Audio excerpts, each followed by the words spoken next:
Chào mừng các bạn, chúng ta lại gặp nhau trong khung giờ quen thuộc của kênh Nấu Ăn Ngon. Các bạn thân mến, xưa nay chúng ta hay nghe vịt kho gừng, gà kho gừng đúng không nào?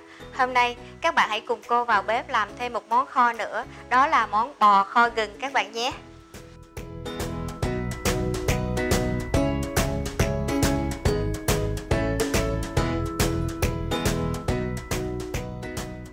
Để làm món thịt bò kho gừng, các bạn cần chuẩn bị những nguyên liệu như sau: thịt bò, gừng, ớt, rượu gừng và gia vị thông dụng. Sau khi tất cả nguyên liệu đã chuẩn bị đầy đủ, trước hết mình sẽ đi trụng cái phần thịt bò các bạn. Mình sẽ chuẩn bị một cái nồi nước đây ha. Ở trong nồi nước này cô sẽ cho vào một ít muối. Với định lượng này là khoảng 1 lít nước nè, cô cho vào đây 15 gram muối này các bạn. Và một ít rượu gừng. Cái này là rượu gừng ha, chúng ta cho vào đây để nó khử cái mùi của thịt bò đi. Các bạn cho khoảng 20 gram rượu gừng vào đây. Sau đó mình sẽ cho thịt bò vào mình trụng. Ở đây là mình mua các bạn có thể sử dụng cái bò mà có bò nạm đó các bạn, hoặc là cái bò dụng cũng được, không có sao cả. Thì tùy theo à. Mình trụng như thế này, thứ nhất là để cho nó khử mùi tanh. Thứ hai nữa là để cho con thịt nó định hình, mình cắt nó sẽ đẹp hơn ha. Mình trụng khoảng chừng 2 phút kể từ lúc nước sôi. Sau đó mình vớt ra. Mình rửa lại cho thật kỹ và để ráo. Sau đó mình sẽ cắt cục.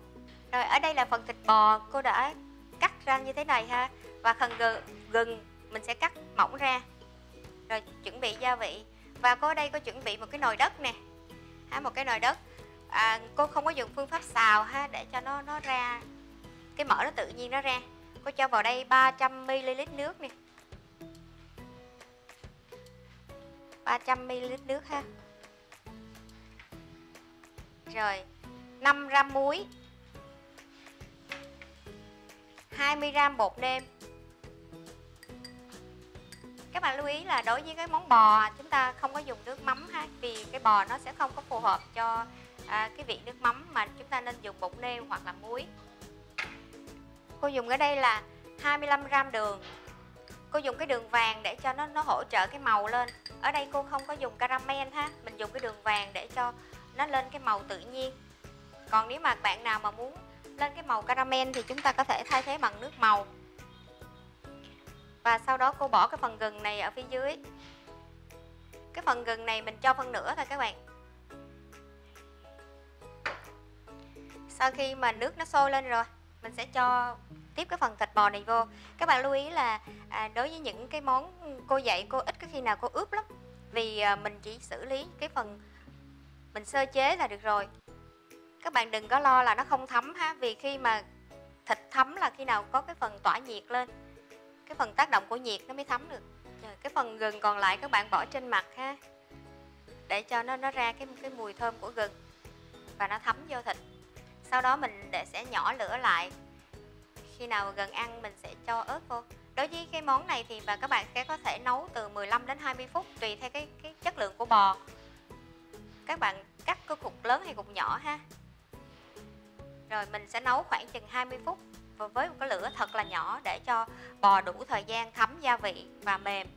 Cái mình thấy cái nồi kho của chúng ta nè, nó đặt lại rồi ha, nó sánh lại rồi là được rồi đó. Bây giờ mình sẽ cho một ít ớt vô. Cái phần ớt này cũng vậy, các bạn sẽ cho tùy theo khẩu vị gia đình mình ha, đừng có cho cay quá. Đối với món này chúng ta sẽ dùng chung với cơm. Các bạn thử làm cái món này ăn rất là bắt cơm. Rồi, như vậy là cái món ăn của chúng ta đã kết thúc. Như vậy là cái món bò kho gừng chúng ta đã xong rồi đó các bạn. Cái món này các bạn thử dùng cho bữa cơm gia đình mình coi, rất là bắt cơm. Đến với kênh Nấu Ăn Ngon, các bạn sẽ được hướng dẫn những công thức nấu ăn đơn giản, dễ làm lại tốt cho sức khỏe. Cảm ơn các bạn thời gian qua đã theo dõi kênh và chia sẻ. Mọi ý kiến đóng góp các bạn có thể ghi dưới phần bình luận hay qua trang fanpage Nấu Ăn Ngon. Cô sẽ phản hồi trong thời gian sớm nhất.